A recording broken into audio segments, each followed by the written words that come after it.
Good morning and welcome to the Really Helpful Club and the latest in our In Conversation With series. I'm Sarah Austin, and for those of you who've been following us and have been tuning in to our In Conversation series, you'll know that this is all about shining the spotlight on different entrepreneurs, business owners, leading experts within our community. And my guest this morning is no exception. I'm going to be chatting to Christien Bird. Christien is a specialist women's health physio, and she's the practice owner of a White Hart Clinic. Now, we've known and worked with Christien for a good few years now, and has been a real driving force behind our menopause program, where we're really proud to have run a series of talks, workshops, seminars for our community, and also for many corporates as well, to help women to prepare for and manage the menopause and the perimenopause, incredibly important stages in women's lives. And delighted I'm joined by Christien. I can see that, Christien, you've joined the live. What I'm now going to do is send you an invitation to join me on screen. Let's see if I've got you there. Christien Bird, there we go. It is, here we go. And Christien's also a request to join, so there we are. This is where we rely on the technology. Hope that we can get Christien on screen. There she is.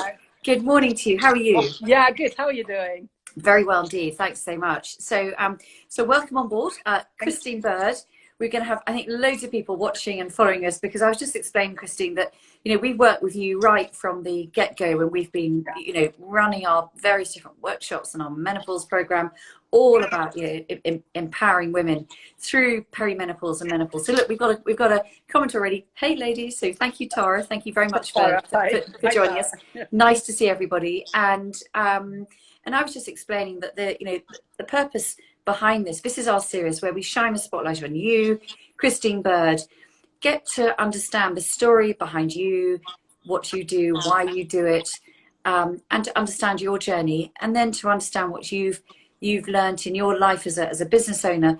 And I think really important, what I really want to get to at some point in our chat this morning, is your dedication to helping women and to help them through a number of sort of midlife challenges and so forth. So I always say this, is I think that someone's journey is every bit as interesting as the destination. And I know you've been running your clinic for quite some time, but actually let's rewind even a couple of decades, and let's find out where it all started. How does Christien Bird end up being this amazing sort of champion of women's health in Barnes, running your clinic? Where did it all start? Okay, yeah, quite a few decades ago. Yeah, I'm using my words slightly diplomatically.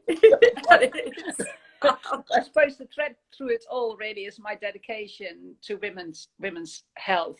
It all started in Holland. I trained as a physio in Holland, and I think, as most sort of young physios, what I really want to do is treat nice, sporty, fit young men.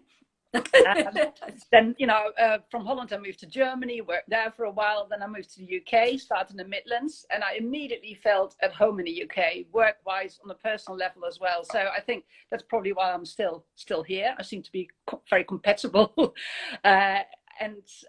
the Midlands I moved to London because my Dutch boyfriend at the time was studying there. I was going to be there for 6 weeks and then move on to work in Vancouver. That never happened because I started rowing. I absolutely got hooked at Thames Rowing Club in Putney. And here I am, ended up marrying a rower. And so the usual, or not unusual, unusual story.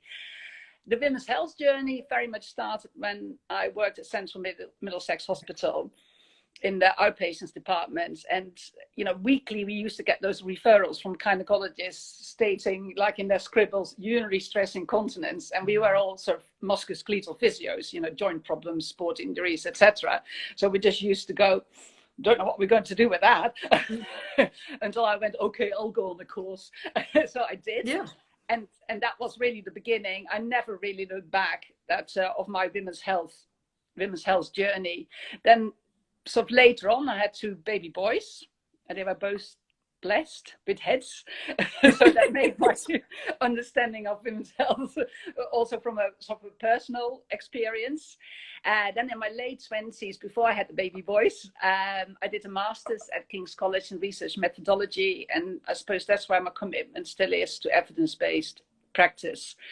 One of the reasons, apart from obviously the women's health journey, wanting to support women, is also that from a physio perspective, women's health physio and supervised pelvic floor muscle training is highly evidenced. It's that level 1A, the highest level of medical evidence that can be achieved. And it's really helpful to work in an area where it works, basically. That's so yeah, that was the start of the journey. So it's so interesting, actually. We don't think the sound is that great. So I hope this is okay for everybody. If anyone is watching, maybe you could just pop something in the comments box to say if you can hear us okay, because if we're sounding like Daleks, we want to make sure that actually this is okay to listen to, rather than a chore and a challenge. So anyway, I think it's sounding okay now, but do please, anyone watching, pop something in the comments box, because that will help us, because it's easier for you to tell us than it is to find out afterwards that it was a disaster. Right.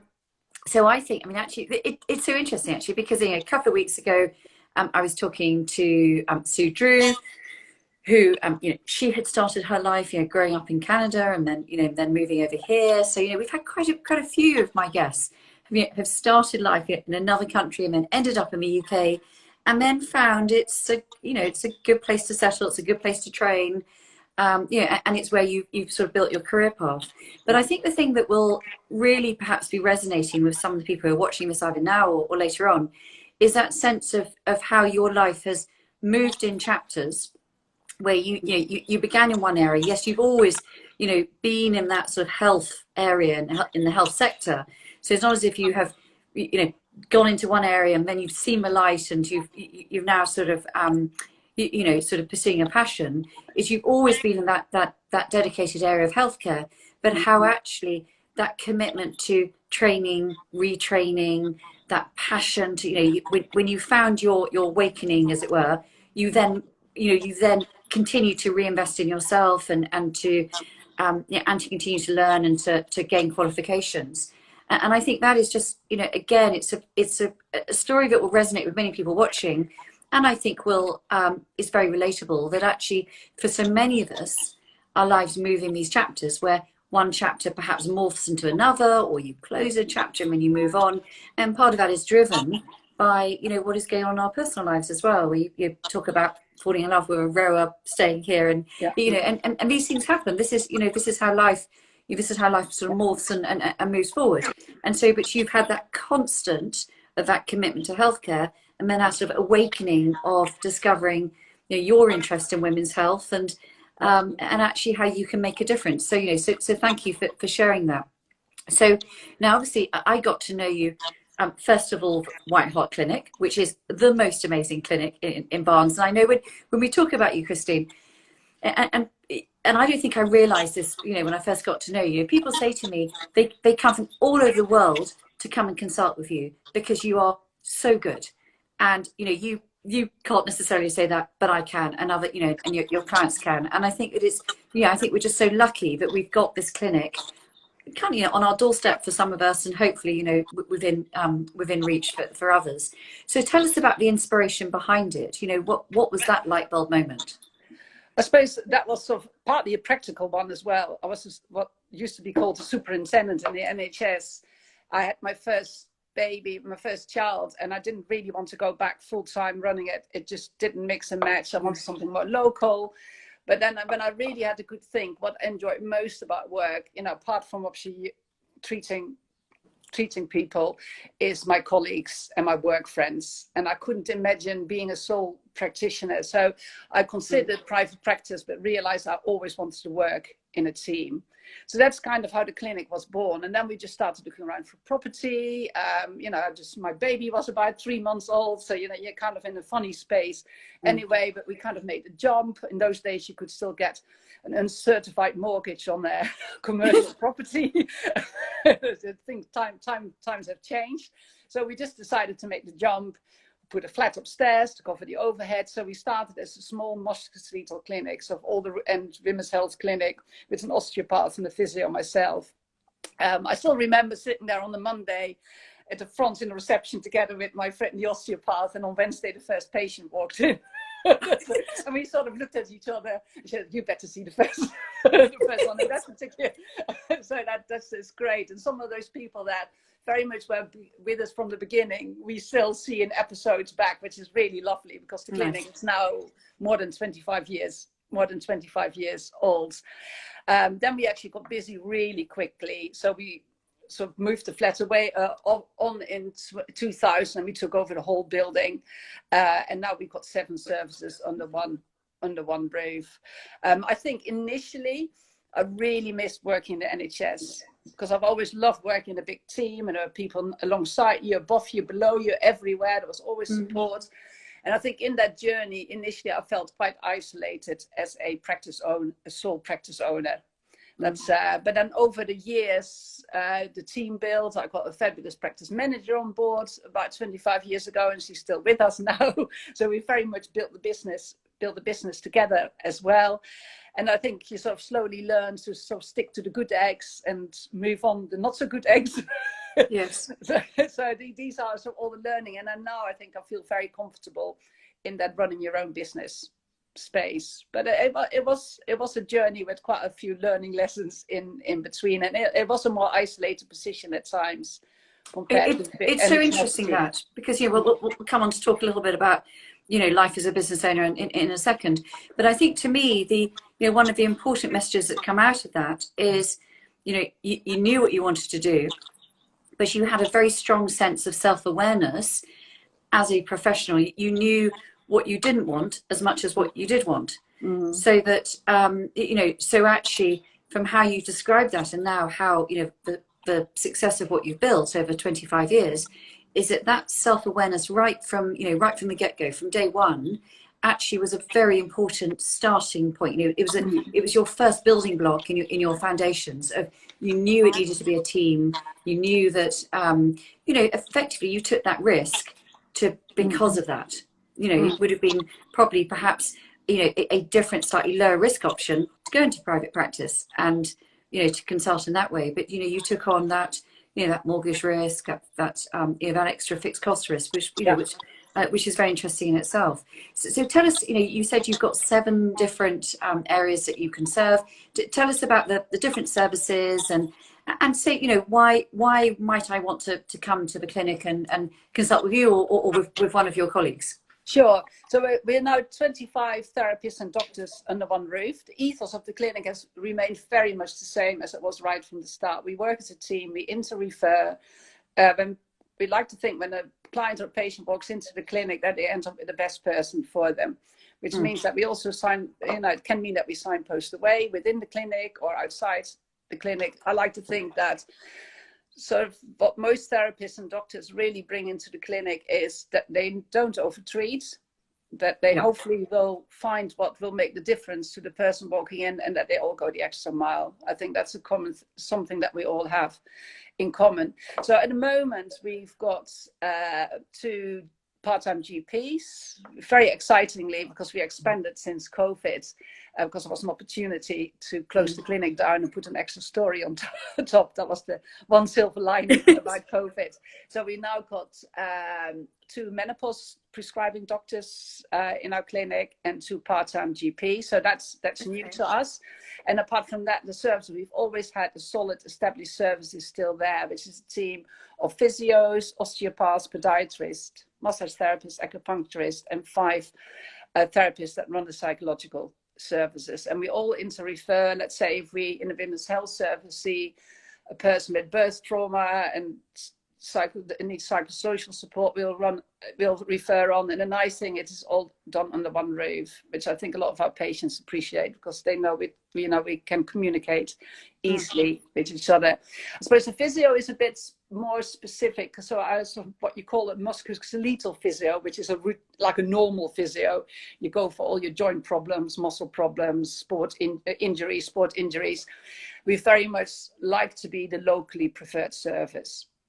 Women's Health has a much wider, we are much more of a clinic, a specialised centre. So we get people, like you mentioned earlier, from much further afield, referrals from consultants.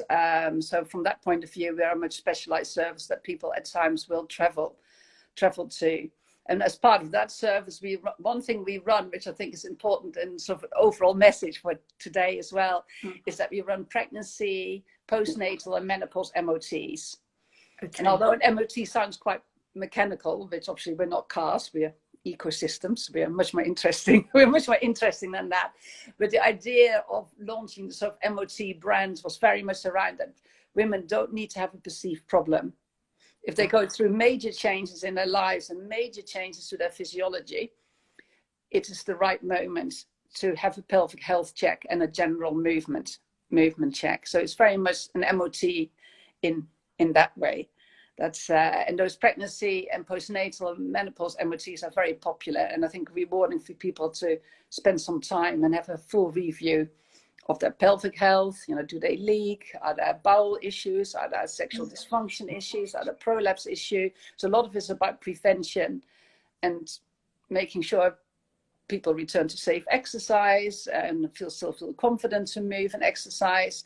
So that the MOT is sort of a separate service that we developed, so women will go and seek help. It's a very interesting service. It's a very interesting concept, and the concept of an MOT is really interesting. I mean, I think you're my 45th or 46th interview in this series, and there's quite a few of you who have developed an MOT, and we've obviously got you in the women's health. We've had Valerie Munro in the gardening space, having a garden MOT, and then we've got someone else that does an art MOT, so you can have an MOT on how your wall space looking and stuff.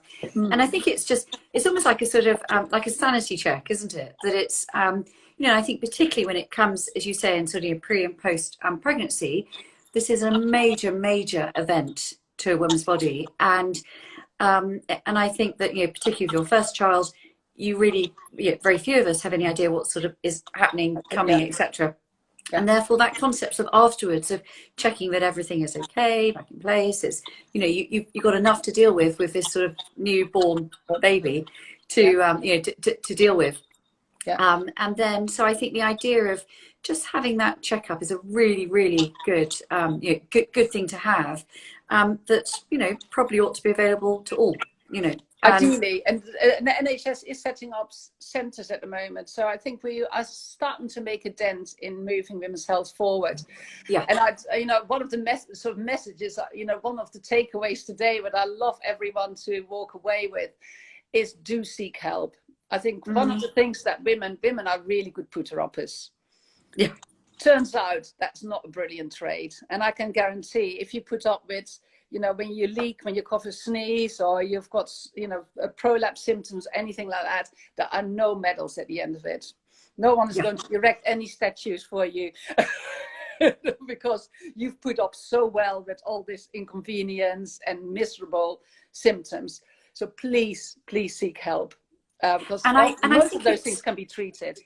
And I think it's one of the really interesting, one of the sort of, almost the positive things that are coming out of this, this whole sort of menopause movement, and the conversation that, really has gained more and more momentum. And it's great to see that, it's being talked about in Parliament, it's being talked about in people's real lives, it's normalising that conversation. And I think that it's, that actually, again, it's that sort of tendency to just put up with something, to your right arm has to actually literally be falling off before you'll do something about it.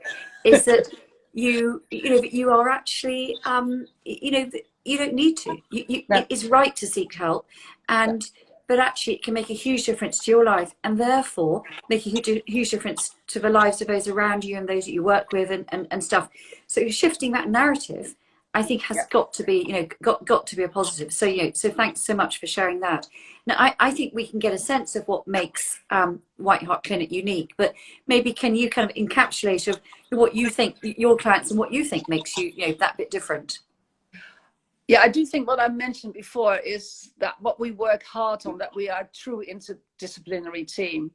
So it's not just that we all work under one roof. We work hard on connecting the team up, make sure everyone interrefers.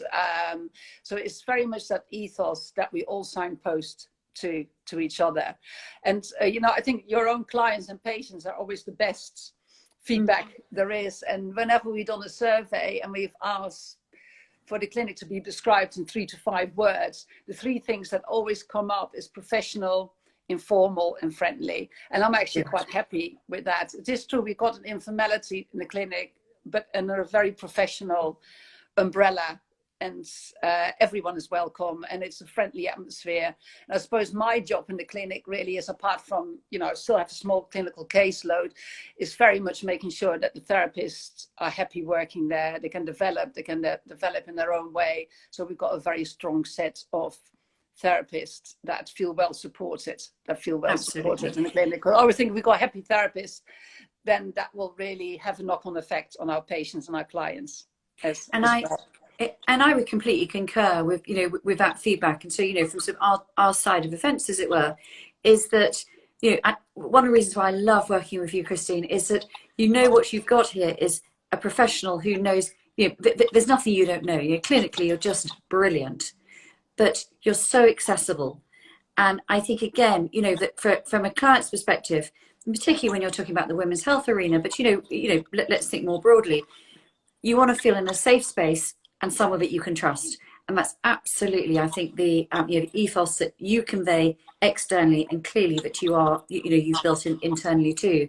And I think that is something that is very hard to bottle and to maintain. So that to me is absolutely your overriding USP.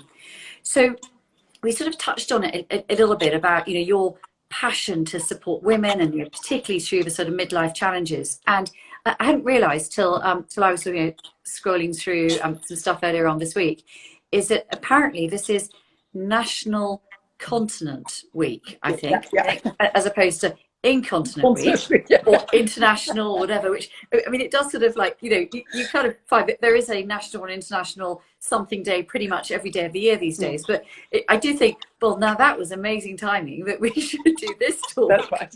Yeah. We should have this chat and it coincide with National Continent Week. So we should, which is a fairly interesting sentence to have to sort of say several times. And we, so I guess, to tell us, what again, it's this commitment to drive change behind women's health and to support women. Tell us a little bit about that.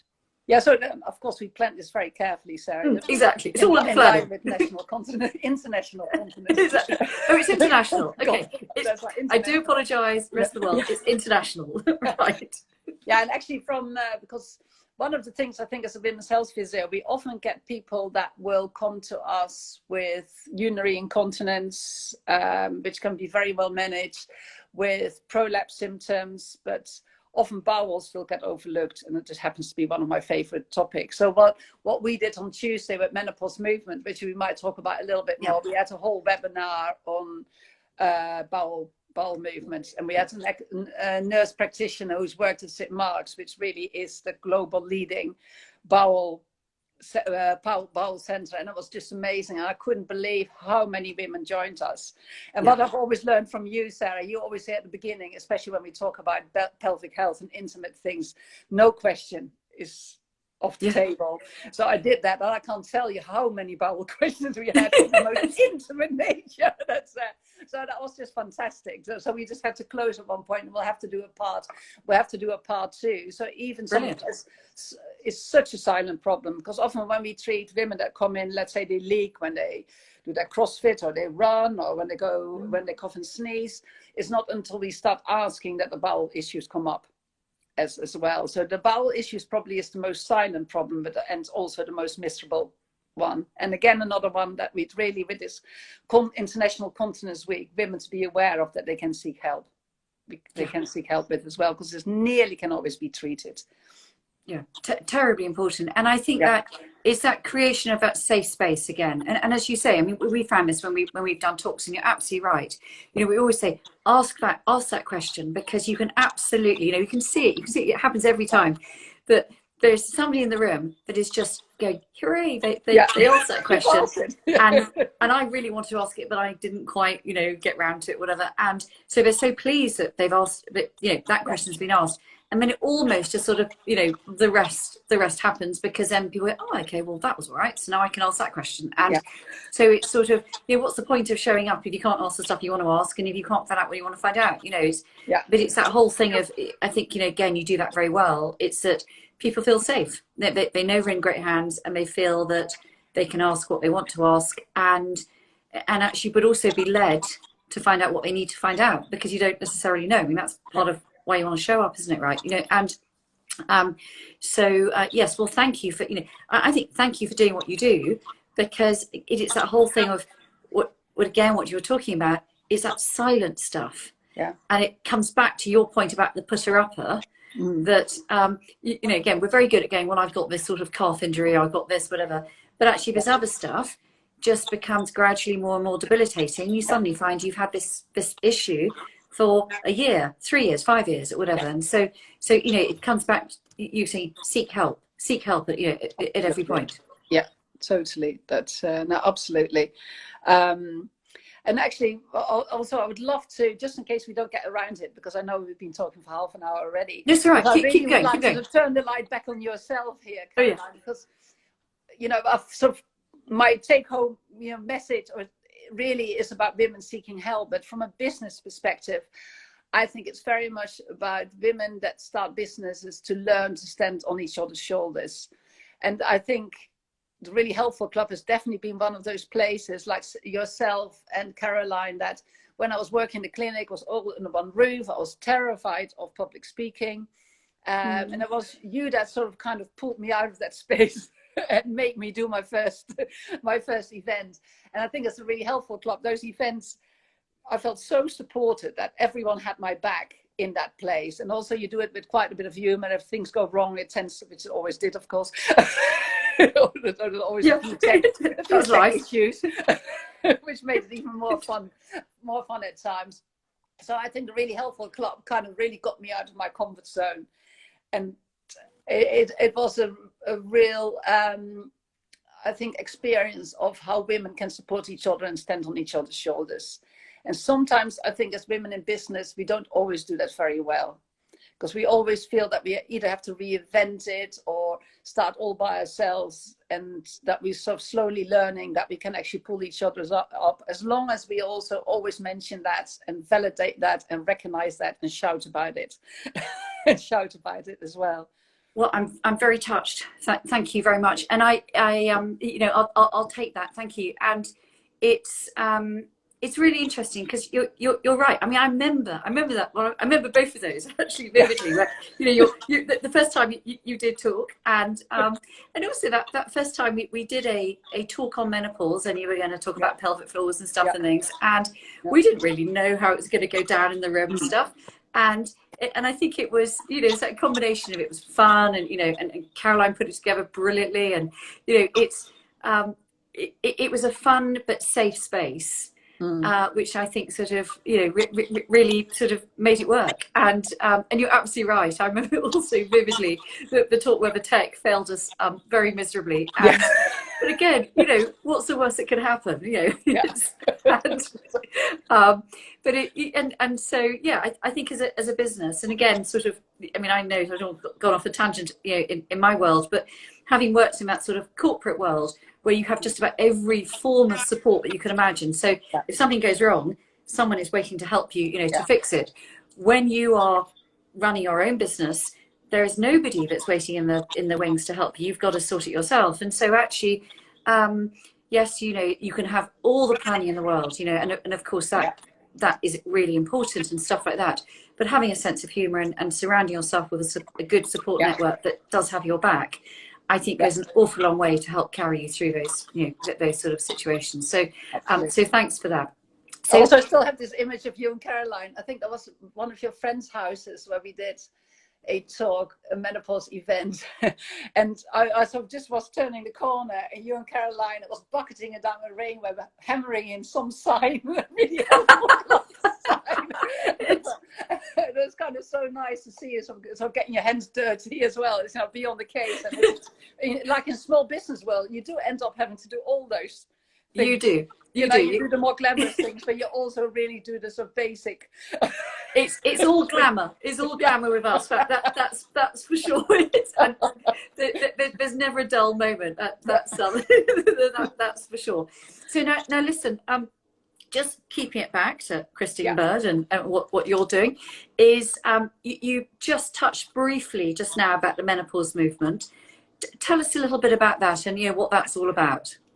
I suppose it all started with that event talking about the menopause, and then I continued with events. I met Joe and Anne, who run Positive Pause, which is a public resource for the menopause, and then together we organized a course for the professional physio body, which was all nearly ready. It was a big conference hall, everything was done, and then COVID happened and we had to digitize it. It was a huge success. It was only for physios, and we had loads of people knocking on our door, fitness professionals, other healthcare professionals that kind of wanted to do a similar course. So that combination of that, we knew how to how to create an online platform, as well as having got the experience to run a professional course. We launched Menopause Movements in the midst of COVID. So then we had a film crew in, and we had a gynecologist, Karen Morton, who you know very well yourself from events, a psychologist, a dietitian, a nutritionist, Jackie, who you also know well from your own events. And as an interdisciplinary team, we set up 8 modules to train health and fitness professionals online in bite-sized pieces to understand how to treat and train women into the menopause, basically. And actually, we launched it in September. We got about 150 members now, which are individual healthcare and fitness professionals. And we're delighted that we've got more fitness professionals than healthcare professionals, because we really want to bridge that gap between health and fitness. So we all start communicating. And really exciting, the MOD, we've just signed a contract with MOD as well to train the trainers who train the armed fire officers, which is just incredible, because those women end up, they're in active service, they go into the menopause and starting to fail their fitness test, and obviously a lot of mood changes, etc. So it's really exciting to work with them, and we are obviously learning loads in the midst of that as well. And we've also got a UK franchise gym. I think they've got 12 gyms in the country that signed up to our program as well. So we're getting some great partnerships. There's a YMCA one, there's an open water swimming coaching program that's joining.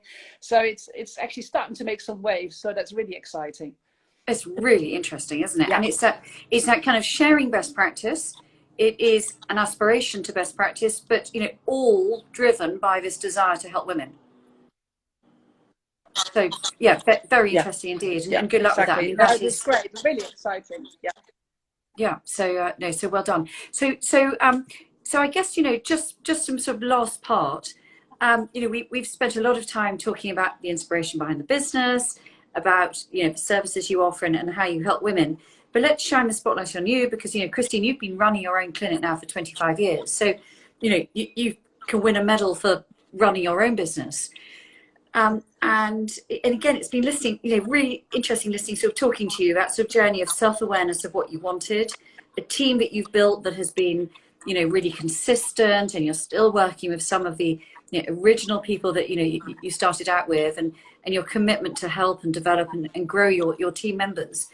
But if you had to kind of shine the spotlight on you as a business owner, what do you think is the most rewarding part of what you do? I think it obviously has been treating women, but I think now I'm further in my career. I suppose the crown really is about also working with younger therapists and mentoring I think that's where I'll probably get a lot of reward, and where I like the business to go as well. We're slowly becoming, sort of moving towards becoming more of a mentoring training center for women's health physios as well. I really enjoy that, especially because mentoring is always two ways. It's one happy, so I've got the experience, but then the young people coming in have another skill set and bring in so much energy and new and different knowledge and different perspectives. That's probably one of the most rewarding parts of my work at the moment, working with the team and them mentoring me and me mentoring them, really, as a mutual thing.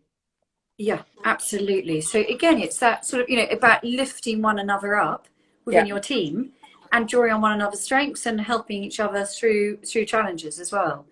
And so listen, for just before I ask Christien another question, if anyone has any comments they want to pop in, if you're a client of Christien's or been to White Hart Clinic or you want to know something about it, please do pop that in the comment box. This is a chance for you to ask a question. This isn't quite the sort of space that we have, in some of our events. So, this is, but you can still ask any question you like, because, I know that, I can bet you Christien will know the answer. So this is your opportunity to pop something in the chat box. And say that, or if you are a client of Christien's and you want to, give your own feedback or testimonial, please, don't hold back and do share it. And I guess, Christien, okay, so taking your own experience, a lot of people here are either running their own business or they are thinking about starting one, and it doesn't have to be in that healthcare space. But what advice would you give to someone thinking about starting their own business?